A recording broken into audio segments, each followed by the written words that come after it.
இது திருச்சியில் பிரச்சார பயணத்தை தொடங்கியுள்ள தாவேகா தலைவரும் நடிகருமான விஜய் விமான நிலையத்திலிருந்து இப்போது அந்த டிவிஎஸ் டோல்கேட் மேலப்புதூர் கல்லுக்குழி வழியாக மரக்கடை எம்ஜிஆர் சிலை முன்பு தனது முதல் மக்கள் சந்திப்பு உரையை ஆற்ற இருக்கிறார். இப்போது அந்த விமான நிலையத்திலிருந்து மரக்கடை எம்ஜிஆர் சிலைக்கு செல்லும் வழி எங்கும் அங்கு அவரது பேருந்தை செல்ல விடாமல் வாகனங்களும் தொண்டர்களும் உடன் நடந்து வரக்கூடிய காட்சியை பார்த்துக் கொண்டிருக்கிறோம். இவ்வாறு சென்றால் 10:30 மணிக்கு அவர் பேசுவாரா அல்லது மாலையில் தான் உரையாற்றுவாரா என்ற கேள்வி எழுந்திருக்கிறது.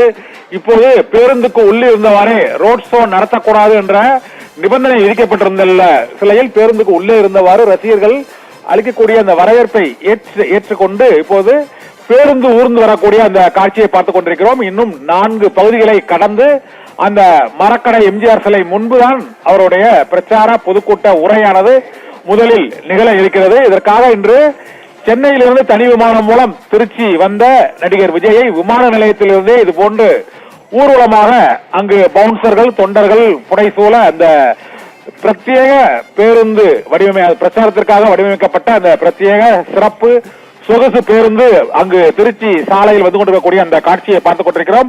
இப்போது அந்த டிவிஎஸ் சுங்கச்சாவடியை கடந்து அதை தொடர்ந்து கல்லுக்குழி மேலப்புதூர் மற்றும் பாலக்கரை வழியாக அது மரக்கடை பேருந்து மரக்கடை எம்ஜிஆர் சிலை முன்புதான் அவருக்கு பேசுவதற்கு அனுமதி அளிக்கப்பட்டிருக்கிறது.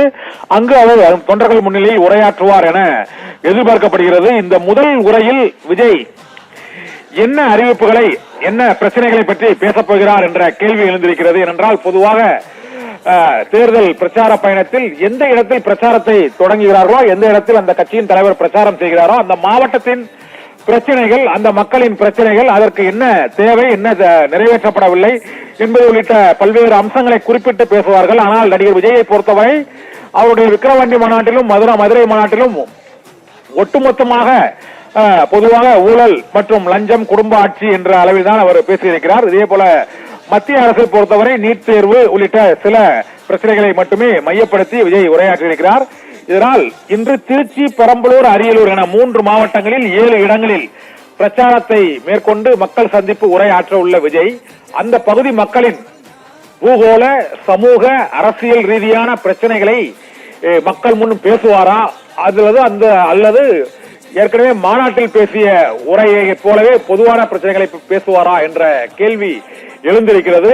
எப்படி இருந்த போதிலும் நடிகர் விஜயின் இந்த முதல் உரை அது தொடர்பாக மற்ற கட்சி தலைவர்களின் விமர்சனங்கள் மற்றும் அது தொடர்பான கருத்துக்கள் பேசுபொருளாக போது நிச்சயம். இதனால் மரக்கடை பேருந்து நிலையம் எம்ஜிஆர் சிலை முன் இங்கு வரலாறு திரும்புகிறது.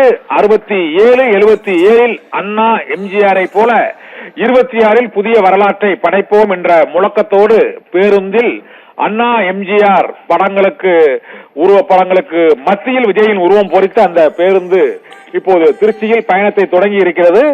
அந்த மக்களின் முன் என்ன பேசப் போகிறார் என்ற கேள்வி எழுந்திருக்கிறது. என்றால் திருச்சியை பொறுத்தவரை தமிழகத்தின் தலைநகராக திருச்சியையே அமைக்கலாம் என்று எம்ஜிஆர் அறிவித்தார். அதற்கு சர்ச்சை மற்றும்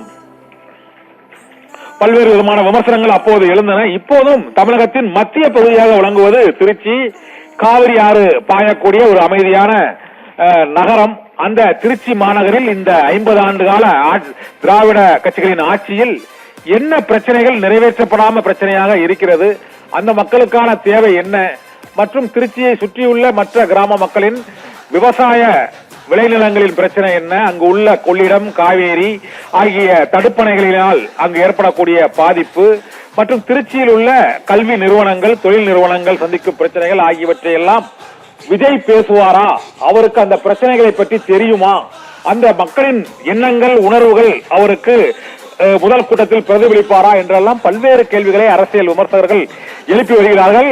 இதனால் மடக்கரை எம்ஜிஆர் சிலை முன் அவர் என்ன பேசப் போகிறார் என்ற கேள்வி எழுந்திருக்கிறது.